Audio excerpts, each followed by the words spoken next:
Hi friends, my name is Chaitanya Patka and welcome back to my YouTube channel. In this video, we are going to do a preview of the second game of the Super 12 stage, which is going to take place at the Optus Stadium in Perth between Afghanistan and England. Now, many fans will be wondering why not WACA at the Perth, but I would like to inform you, many of the Indian fans and many fans in England as well, that Optus Stadium is a world-class stadium which is situated just a few miles of the WACA, as we knew that WACA was one of the most bounciest track in the cricket history, the most bounciest I would say, but it was getting old, and the Optus Stadium is a gem of a stadium. Test matches of the Ashes as well as ODI series and various T20s have taken place. It's a big ground, a great actually a batting paradise for the batsmen. So a lot of expect a lot of fireworks. First of all, we will analyze the English side. The English side is spoiled for choices, as we knew that the skipper Josh Butler, actually due to a calf injury sustained in the 100, missed all the 70-20s in Pakistan. Although he travelled with the team but didn't play any of the game, he looked in his usual rhythm against the three T20s which England won 3-0 against Australia, preceding the T20 World Cup, which also acted as an audition for various players who are on the fringes to cement their places in the top 11. Now, along with India, I would say England is the only cricket team in the world who is spoiled for so much choices, so much talent, so much players for each spot. Now, as we know that Liam Livingstone also, unfortunately, along with Josh Butler, while playing in the 100, got injured, but Harry Brook didn't let him actually off the hook. I would say didn't let him off the hook of due to its brilliant performances in Pakistan, and which has created a headache for the selectors. Now, if Liam Livingstone is fit, now he's 100% fit. Who they will go with? Either they will go with the proven performer Liam Livingstone, who has performed brilliantly well for the past 12 months for Australia, or they will go with current form and Harry Brook, because of these exploits in Pakistan. In my humble opinion, I think Liam Livingstone should start. He has a proven pedigree, and his track record over a period of time is much greater comparatively. If you weight it against Harry Brook, I'm not against Harry Brook at all, England, but will find difficult to take them both in the middle order. Now we know that Moeen Ali is in the form of his life in the middle order, especially in the T20 format. He is hitting the ball well. At the top of the order, Alex Hales has had a magnificent return. As we know that Alex Hales actually, due to a drug ban, missed the 2019 Cricket World Cup win, and for 3 years he wasn't selected because many senior players had issue with him, as well as management didn't trust him. But the injury to Johnny Bairstow has opened the door to Alex Hales, and until now, by the grace of God, he has took his opportunity by both the hands. He is now 33 years old. He will turn 34 in a couple of months. So not much cricket is left in his career, because if you imagine, 3 years is a long time in a cricket career, and Owen Morgan was averse to having him in the side. Ben Stokes and Josh Butler also had their reservation, particularly Ben Stokes after the brawl incident in 2017. But nevertheless, it is a new start for Alex Hales, and he has proven, despite the fact that he was not selected for England in county cricket as well, he went back to play in the Royal London One Day Cup, the T20 Blast, as well as various T20 leagues around the world, in the IPL, in PSL, in BPL. In the Big Bash as well, he has performed brilliantly well throughout the years. Alex Hales was part of the English setup since 2015 to 2018, so very unfortunate and very hard on him. But he is on the right track, and hopefully he will prove his critics and naysayers wrong in this coming World Cup. David Malan, one of the best T20 players currently going on in the world, had a rough couple of games against Pakistan, but towards the end showed his class. Scored a wonderful 85 odd in the first T20 versus Australia, which showed that he is in tremendous nick.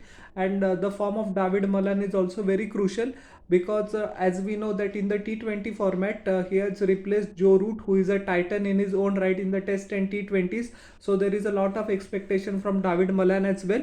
His form in the subcontinent is not that great, but he more than makes it up in the while playing in England, Australia, South Africa, in the SENA countries. So a lot is expected from him as well. So a problem of plenty. First of all, to select either Liam Livingston or Harry Brook, to go with one extra batsman or to play with one extra bowler. Now England is spoiled for choices in the fast bowling department as well.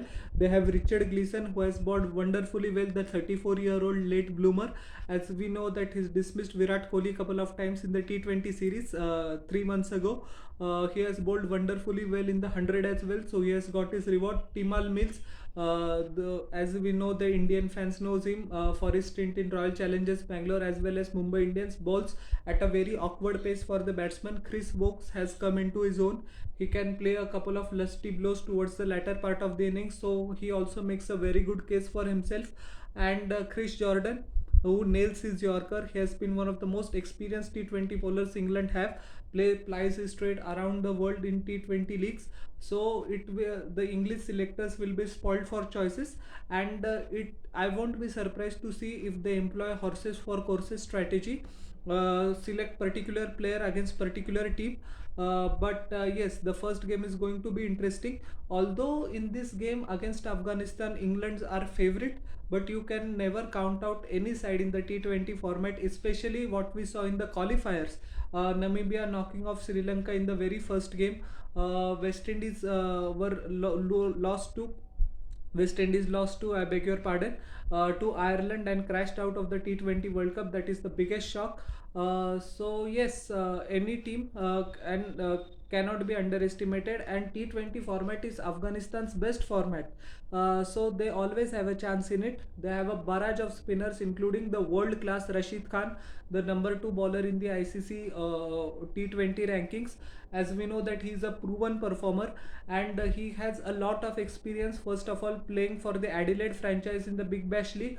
After that, he's continuously playing his trade in the Big Bash, and many fans credit IPL for Rashid Khan's glamour. That is true, but Rashid Khan was detected by the IPL franchise Sunrisers Hyderabad while playing for the BBL. So he's playing in the BBL before he's playing in the IPL. So that is also one thing to keep into mind. He knows the conditions inside out. So that will be interesting. Mohammad Nabi has also plied his trade in the Big Bash League, so he also knows how to play on Australian grounds. The captain, his form has been little bit patchy for the last few months, but what better opportunity to come back into form than on the world stage. So it will be an interesting opportunity for Nabi as well. Afghanistan, I have Mujibur Rahman, who bowls wonderfully well in the power play with his variations. As we know that he bamboozled the Pakistani and Sri Lankan batsmen in Asia. Now he is also a proven performer. His googlies, his length is very good. He doesn't give much width outside the off stump for batsmen to play the cut shot, or doesn't bowl too short for the batsman to sweep him or pull him away towards the leg side. His length is very difficult for batsmen to negotiate, and the only way to properly play Mujibur Rahman is to read him from the hands, but that is unfortunately not happening in nowadays in international cricket. So he is a trump card for them as well, but the mainstay of Afghan bowling will be Rashid Khan. As far as fast bowling for Afghanistan is concerned, Naveen ul Haq is a great choice. Fazal Haq Farooqi has come into own in his Asia Cup. They have a couple of exciting fast bowlers as well, which they will look to exploit the bounce that they have at the Waka wicket. As far as Afghan batting is concerned, Rahmanullah Gurbaz, as I had mentioned in my previous videos in the Asia Cup, he is a star of the future. He will definitely open the batting along with Hazratullah Zazai. Now Hazratullah Zazai, I think, has to add another dimension to his playing style. That is, every delivery he tries to hit it over square leg or towards mid wicket. So he has to open up in the offside as well. That will be interesting because many teams know that he struggles with the slower deliveries. So it will be interesting to see how he copes up with them. Hazratullah Zaza is there. Rahmanullah Gurbaz is there. Najibullah Zadran has come into his own. Najibullah Zadran was a household name in the Asia Cup. So these three batsmen will have to do the bulk of the work for Afghanistan. So yes, expecting an enticing contest. As I had said, England are the clear favorites, no doubt about it at all. but Afghanistan can spring a surprise once in a while, and it will provide a great relief to the Afghan nation as well, because we know that the tragedy they are currently going through for the last 13 to 14 months. But So that will provide a smile to the people back home. And actually, Afghanistan didn't win a single game in the Asia Cup. That was pretty heart wrenching as well, especially their defeat against Pakistan in the Super 4. They didn't win a single game in the 2019 T20 World Cup as well. So actually, there is a saying in Hindi that Afghanistan के लोग दिल जीतते पर match नहीं जीतते. So I hope that they spring a surprise, but I couldn't see it happening, at least in this game. So how did you like my analysis of this game, the preview between England and Afghanistan? Please tell in the comment section below, and don't forget to like, share and subscribe to my YouTube channel and press the bell icon for further notifications. We'll meet in the next video. Till then everyone, bye, and humbly requesting everyone, please subscribe.